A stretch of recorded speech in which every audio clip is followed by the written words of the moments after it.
2007, the first ever T20 World Cup organized by the ICC in South Africa was a super hit, and for the good luck of the BCCI, it was won by Team India. India, with the largest fan base of cricket in the world, was ready for more cricket consumption. Seizing the opportunity, BCCI immediately launched the IPL, a city-based franchisee tournament where private owners could own teams and players from all origins could come together and play for a single team. Looking at the super success of the IPL in the next couple of years amongst the billions of fans, cricket associations of almost all countries started their own version of such short-form, full entertainment cricket leagues in the decades to come. Fun fact: way before the inaugural T20 World Cup or the IPL in 2008, a national level T20 tournament was already conducted. That too back in the year 2003. Can you guess which country it was that conducted this first ever T20 tournament? Pause the video and give your answer in the comments below. Hello friends. My name is Divyang Jain. I'm a professional cricketer turned sports entrepreneur. Therefore, sports and business are two things I'm most passionate about. And in this video, we're going to learn about the various men's T20 cricket tournaments that take place across the world, and yet none of them clash with the IPL calendar. Before we begin, if you've been following our videos or are new to this channel, I humbly request you, please subscribe to us and join the Power Network family. Now, let's continue. Since more than 10 countries have their own T20 leagues or tournaments, we have divided this video into two parts. Make sure you watch the second part as well to learn more about all the T20 leagues of the world. England.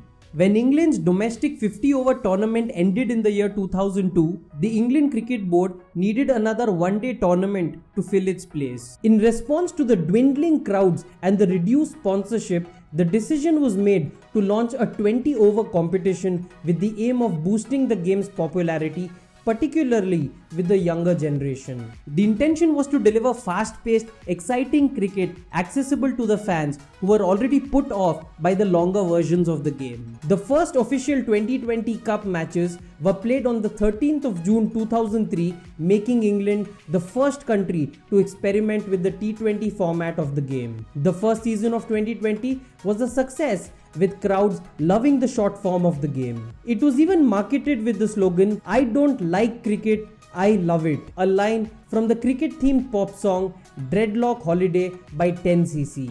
This tournament made England the first country to introduce T20 as a format in front of the world. NatWest became the tournament sponsors in 2014, renewing a long-standing relationship the bank had with the county game. In 2018, Vitality became the tournament sponsors after signing a deal to become the title partners for the next 4 years. Since this T20 competition was amongst the first-class teams of England, it could not yield profitable financial results for the ECB. As a result, after a few years, the board came out with a new city-based franchisee cricket tournament similar to that of the IPL. This new and spicy tournament was another twist and invention in the format of the game. The idea of switching the competition from the established 2020 format to an entirely new type of cricket was first proposed by Sanjay Patel, the ECB's chief commercial officer, in a private October 2017 meeting with the senior cricket officials. He argued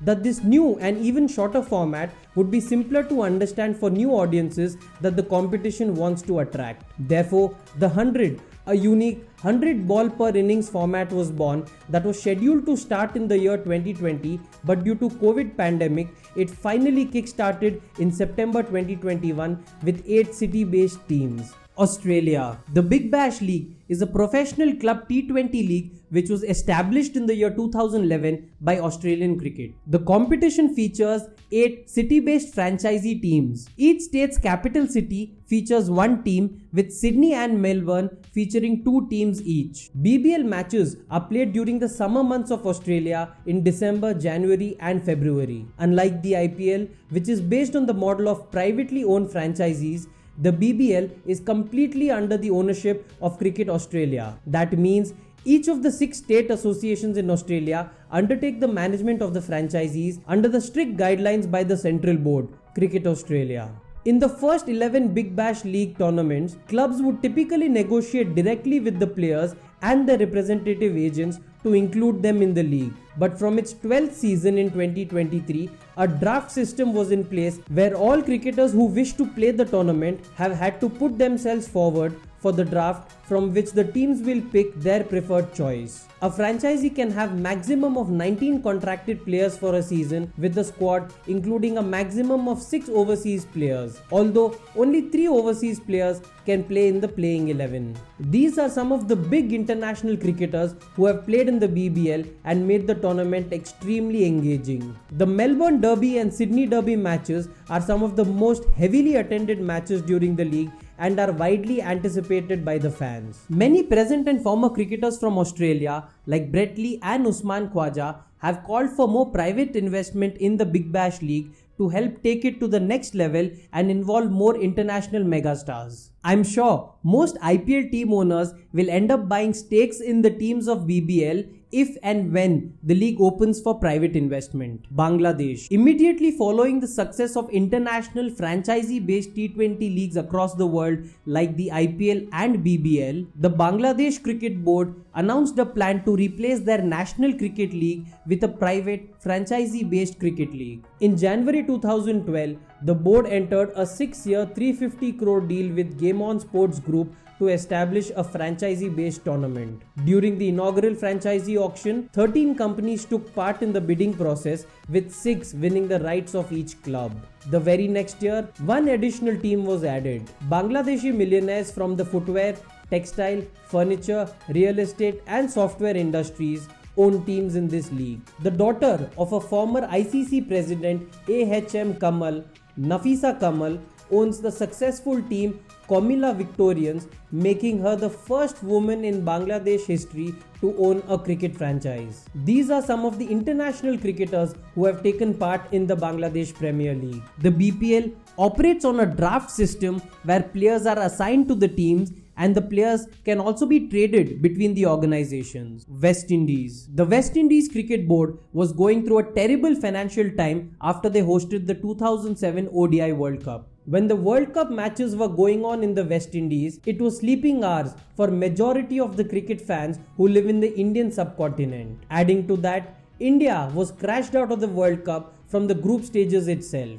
These factors led to a very poor financial result for the host country West Indies. Also, the West Indies national team was doing no good, and with the retirement of legends like Brian Lara, the popularity of the game had taken a serious low in the country. Therefore, by September 2012, after observing the success of multiple T20 leagues across the world, the West Indies Cricket Board announced that they had finalized an agreement with Ajmal Khan, founder of Virus International, a Barbados-based merchant bank, for the funding of a franchisee-based T20 league that was to be launched in the year 2013. Caribbean Premier League is a 6 franchisee tournament, and most of the owners of CPL teams are also owners of the IPL teams. Trinbago Knight Riders is owned by KKR's owners Shah Rukh Khan and Jay Mehta. Rajasthan Royals owners Manoj Badale owns Barbados Royals, whereas St. Lucia Kings is owned by the same parent company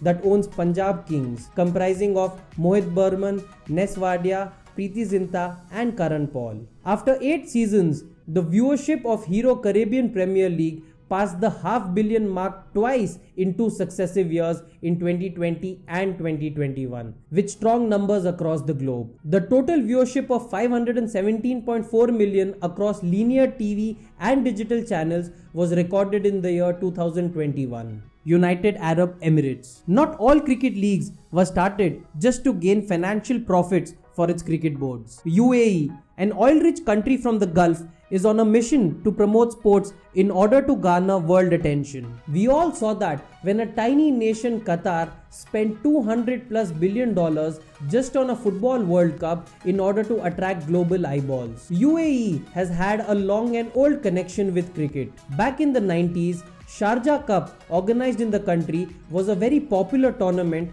with several countries taking part. Fast forward, twice due to COVID, UAE got a chance to host the IPL in 2020 and 2021. UAE has also hosted the Asia Cup. Therefore, it was a natural and an easy choice for the Emirates Cricket Board to pump in a lot of money and launch their own private cricket league. And so it did. In 2022, they announced a franchisee-based professional T20 tournament with 6 teams and called it International League T20. It is a true international league where more foreign players are allowed to take part in the playing 11 as compared to the local players. It's a league with true riches wherein some of the top players could make close to $450,000 or about 3.2 crore rupees just for playing 12 games. That's almost 25 lakh rupees per match. For perspective, some of the highest paid players in the IPL earn more than $2 million per season or about 15 crore rupees. The 100 offers its best paid player about $164,000